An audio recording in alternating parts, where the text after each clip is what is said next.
आपण पाहत आहात लोकसमीक्षा न्यूज नेटवर्क आणि या आहेत आजच्या सुपरफास्ट न्यूज। या बातमीपत्राचे प्रायोजक आहेत नंदिनी कलेक्शन, फक्त महिलांचे परिपूर्ण दालन, माऊली निवास, कल्याण मंडपमच्या बाजूस, यशोधन नगर, परभणी। नमस्कार, मी प्रभू दिपके लोकसमीक्षा न्यूज नेटवर्क मध्ये आपलं स्वागत करतो। आपण पाहत आहात परभणीचं एकमेव बातमीपत्र Loksamiksha superfast. Red Apple exclusive MIDC परिसर, परभणी। परभणी लोकसभा मतदारसंघातील महायुतीचे अधिकृत उमेदवार महादेव जानकर यांच्या प्रचारासाठी पंतप्रधान नरेंद्र मोदी यांच्या जाहीर सभेचं आयोजन परभणीत करण्यात आलं आहे। ही सभा 20 एप्रिल रोजी सकाळी 10 वाजता पाथरी रोडवरील लक्ष्मीनगर भागात संपन्न होणार असल्याची माहिती केंद्रीय अर्थमंत्री डॉक्टर भागवत कराड यांनी आज पत्रपरिषदेत दिली आहे। या सभेसाठी राज्याचे मुख्यमंत्री एकनाथ शिंदे, उपमुख्यमंत्री अजित पवार, उपमुख्यमंत्री देवेंद्र फडणवीस, भाजपाचे प्रदेशाध्यक्ष चंद्रशेखर बावनकुळे आदींची उपस्थिती राहणार आहे। या सभेची जय्यत तयारी सुरू असून तब्बल 2.5 लाख स्क्वेअर फुटाचा मंडप, आसन व्यवस्था, कूलर व्यवस्था, स्वच्छतागृह उभारण्यात येत आहे। या सभेसाठी चोख बंदोबस्त ठेवण्यात आला असून मागील 4 दिवसांपासून सभेची जय्यत तयारी सुरू झाली आहे। भागवत कराड यांनी पत्रकार परिषद घेत याबाबतची आज माहिती दिली आहे।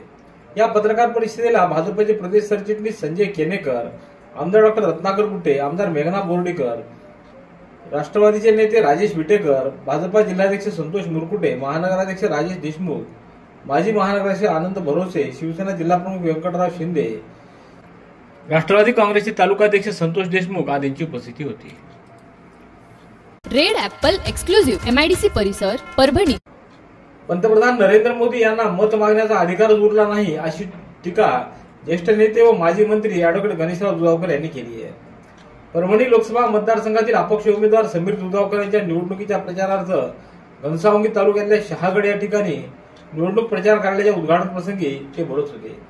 यावेळी वसंत अण्णा सपाटे, उमेदवार समीर दुधावकर, तात्यासाहेब सराटे, बाप्पासाहेब खरात, परमेश्वर राखोंडे, समीर कुरेशी, अशोक राखोंडे, आप्पासाहेब काठोळे, पुरुषोत्तम जंगले, अभिषेक लहुटे, अमोल भाकड, किशोर शिंदे, विकास मुळे, बालासाहेब ओझुरकर, शेषराव मोहिते आदींची उपस्थिती होती। रेड ॲपल एक्सक्लुझिव्ह MIDC परिसर, परभणी। परभणी शहरातल्या पेडा हनुमान मंदिर इथं श्रीराम नवमी निमित्त केमिस्ट अँड ड्रगिस्ट संघटनेचे जिल्हाध्यक्ष संजय मंत्री यांच्या हस्ते सहपत्नीक आरती करण्यात आली। यावेळी केमिस्ट अँड ड्रगिस्ट असोसिएशनचे अध्यक्ष संजय मंत्री यांच्या वतीनं श्रीराम जन्मोत्सवानिमित्त महाआरती आणि महाप्रसादाचं आयोजन करण्यात आलं होतं। यावेळी भाविकांची मोठ्या संख्येने उपस्थिती होती। ठिकाण अनेक, ठिकाण फक्त एक। डॉक्टर गोविंद कामटे यांचे बालाजी आयुर्वेदिक निसर्गोपचार केंद्र, परभणी। मूळव्याध, गुडघेदुखी, मुतखडा, शुगर, वात, दमा, महिलांचे आजार, लकवा व सर्व जुनाट आजारांवर खात्रीशीर उपचार। वेळ सकाळी 9 ते रात्री 8 पर्यंत। पत्ता आघाव कॉम्प्लेक्स, महात्मा बसवेश्वर चौक, उघडा महादेव मंदिर परिसर, कारेगाव रोड, परभणी। मोबाईल 9921691008। कालव्यावरील पडलेले खड्डे चुकविताना ट्रक आणि अग्निशामक दलाचं वाहन यांच्यात समोरासमोर धडक झाली। अपघातानंतर कालव्याच्या दोन्ही बाजूंनी वाहनाच्या रांगा लागल्याचं दिसून आलं। तब्बल 1.5 तास या मार्गावर वाहतूक विस्कळीत झाली होती। हा अपघात आज सकाळी 9:30च्या सुमाराला परभणी जिंतूर या महामार्गावर जायकवाडी कालव्याच्या पुलावर घडला आहे। या अपघातामध्ये दोन्ही वाहनांचं किरकोळ नुकसान झाले। रेड ॲपल एक्सक्लुझिव्ह MIDC परिसर, परभणी। परभणी लोकसभा मतदारसंघाच्या निवडणुकीकरिता मतदारसंघातील निवडणूक यंत्रणा 85 वर्षावरील ज्येष्ठ नागरिक आणि दिव्यांग मतदारांची घरोघरी जाऊन मतदान नोंदवण्याची प्रक्रिया गंगाखेड विधानसभा मतदारसंघात सुरू झाली आहे। भारत निवडणूक आयोगानं सुरू केलेल्या या सुविधेमुळे वयोवृद्ध आणि दिव्यांग मतदारांनी गृह मतदानाच्या या प्रक्रियेबाबत आनंद व्यक्त केला आहे। गंगाखेड मतदारसंघातील 85 वर्षापेक्षा जास्त आणि दिव्यांग मतदारांच्या गृह मतदानाला सुरुवात झाली असल्याची माहिती गंगाखेड विधानसभा संघाचे सहाय्यक निवडणूक निर्णय अधिकारी तथा उपविभाग अधिकारी जीवराज दापकर यांनी दिली आहे। रेड ॲपल एक्सक्लुझिव्ह MIDC परिसर, परभणी। भारत निवडणूक आयोगाच्या निर्देशाप्रमाणे परभणी जिल्ह्यात 40% जास्त दिव्यांग असलेले आणि 85 पेक्षा जास्त वय असलेल्या गंगाखेड विधानसभा मतदारसंघातील पूर्णा तालुक्याच्या एरंडेश्वर गावात मतदारांच्या घरी जाऊन मतदान करण्यासाठी आज सुरुवात झाली आहे। निवडणूक विभागानं दिलेली टीम घरी जाऊन मतदारांचं मतदान करून घेत आहे। गंगाखेड विधानसभा मतदारसंघात आज आणि उद्या ही मोहीम राबवण्यात येणार आहे। 20 आणि 21 एप्रिल रोजी परभणी विधानसभा मतदारसंघात राबविण्यात येणार असून जिंतूर, पाथरी, परतूर आणि घनसावंगी मतदारसंघात दिलेल्या तारखेनुसार मतदान घरी जाऊन घेण्यात येणार आहे। रेड ॲपल एक्सक्लुझिव्ह MIDC परिसर परभणी। उन्हाळी सुट्ट्यात होणारी प्रवाशांची गर्दी लक्षात घेऊन मध्य रेल्वेनं नांदेड पनवेल नांदेड विशेष गाडीच्या 40 फेऱ्या मंजूर केल्या आहेत। नांदेड पनवेल ही द्विसाप्ताहिक विशेष गाडीच्या 20 फेऱ्या 22 एप्रिल ते 26 जून दरम्यान दर सोमवारी आणि बुधवारी नांदेड रेल्वे स्थानकावरून रात्री 11 वाजता सुटेल आणि परभणी, मानवत, सेलू, परतूर, जालना, औरंगाबाद, लासूर, रोटेगाव, नगरसोल, अंकाई, इगतपुरी, कल्याण मार्गे पनवेल इथं दुसऱ्या दिवशी दुपारी 12:40 पोहोचेल। ही गाडी मे आणि जून महिन्यात मिळून 20 फेऱ्या पूर्ण करेल। तर पनवेल नांदेड ही द्विसाप्ताहिक विशेष गाडीच्या 20 फेऱ्या 23 एप्रिल ते 27 जून दरम्यान दर मंगळवार आणि गुरुवारी पनवेल रेल्वे स्थानकावरून दुपारी 2:30 सुटेल आणि नांदेड इथं दुसऱ्या दिवशी सकाळी 4:30 वाजता पोहोचेल। ही गाडी एप्रिल आणि मे तसंच जून महिन्यामध्ये मिळून 20 फेऱ्या पूर्ण करेल। या गाडीमध्ये वातानुकूलित आणि स्लीपर मिळून 22 डबे असतील। रेड ॲपल एक्सक्लुझिव्ह MIDC परिसर परभणी।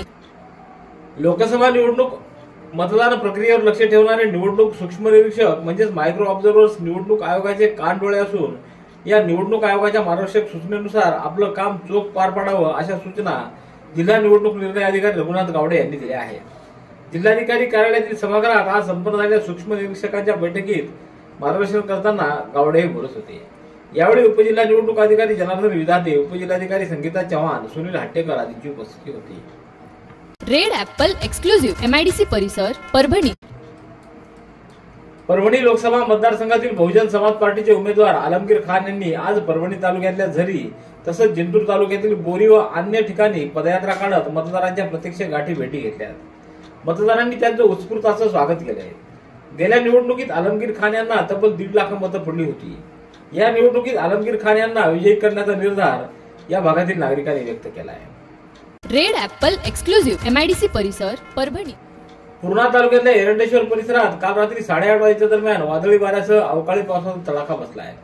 यामध्ये फळबागासह शेतातील आकड्यावर पत्रे, रानातील चारा, कडबा, सोलार पॅनल व महावितरणच्या खांबांचं मोठं नुकसान झाल्याची माहिती मिळाली आहे। रेड ॲपल एक्सक्लुझिव्ह MIDC परिसर परभणी। परभणी शहरातल्या साखळा प्लॉट भागातील संकट मोचन हनुमान मंदिर इथं अखंड हरिनाम सप्ताह संगीतमय श्री रामकथा ज्ञानयज्ञ सोहळ्याचं आयोजन करण्यात आलं असून 16 एप्रिल पासून हा सप्ताह सुरू झाला आहे। या सप्ताहाची सांगता 23 एप्रिल रोजी करण्यात येणार आहे। श्री रामकथेचे प्रवक्ते हरिभक्त पारायण गोभक्त सागर भाऊ महाराज मानवतकर राहणार आहेत, तर 23 एप्रिल रोजी कृष्णा महाराज दस्तापूरकर यांच्या कार्याच्या कीर्तनानं या सप्ताहाची सांगता करण्यात येणार आहे। या दरम्यान विविध धार्मिक कार्यक्रम संपन्न होत आहेत। रेड ॲपल एक्सक्लुझिव्ह MIDC परिसर परभणी। परभणी शहरातल्या मदिनानगर परिसरात निवडणूक आयोगाच्या वतीनं पोलचीट वाटपाचं काम सुरू करण्यात आलंय।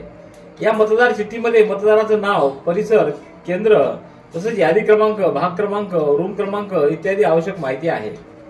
परभणी मतदारसंघात मतदार चिठ्ठी वाटप गतीनं सुरू असून जिल्हाधिकाऱ्यांनी मतदाराच्या घरी पोलचीट पोहोचवून मतदान करण्याचं आवाहन केलंय। आज मदिनानगर, मेहराजनगर, आनंदनगर, गुलजार कॉलनी, सेवक नगर, बरकत नगर, आयशा कॉलनी, रामेश्वर प्लॉट या परिसरातील मतदारांना पोलचीटचं वाटप केलं। यावेळी आकाश मुळे, मोहम्मद जावेद इक्बाल, गजानन लामजाडे, मोहम्मद खानम, फिरोज बेग, सय्यद दादन, सोहेल खान, सय्यद आजीज, शोएब बेग, सय्यद वाजिद, यास्मीन पटेल, आहद अन्सारी आदींची उपस्थिती होती। रेड ॲपल एक्सक्लुझिव्ह MIDC परिसर परभणी। याबरोबरचे बातमीपत्र संपलं। पुन्हा भेटूया उद्याच्या सुपरफास्ट बातमीपत्रात। पाहत रहा लोकसमीक्षा। तुम्हाला हे बातमीपत्र कसं वाटलं याबद्दल आपली प्रतिक्रिया नोंदवा। दररोजचे अपडेट्स मिळवण्यासाठी लोकसमीक्षा चॅनलला सबस्क्राईब करा। धन्यवाद।